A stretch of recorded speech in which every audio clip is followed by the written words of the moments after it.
ইনশাআল্লাহ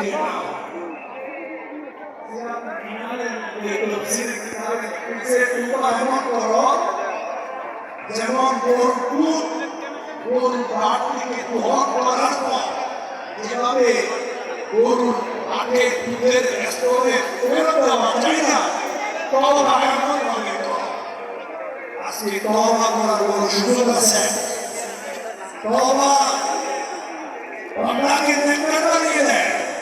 তওবা নিষ্পত্তিত অনুতপ্ত লজ্জিত হয়ে বান্দা করে, তাহলে ওই বান্দা আল্লাহর ওলি হয়ে যায়, আল্লাহর বন্ধু হয়ে যায়। আজকে এই সরকারবাসী তওবা করার বড় সুযোগ। আর দোয়া এটা ইবাদত। আমাদের সমাজে দেখা যায় দোয়ার সময় হয়, দোয়ার সময় কথা বলে নয়, দোয়া বড় ইবাদত।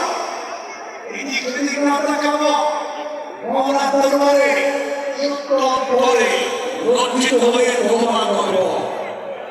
আজকের এই সুবর্ণ সুযোগ তওবা করা, দোয়া করা, কাজে লাগার দরকার আছে কিনা?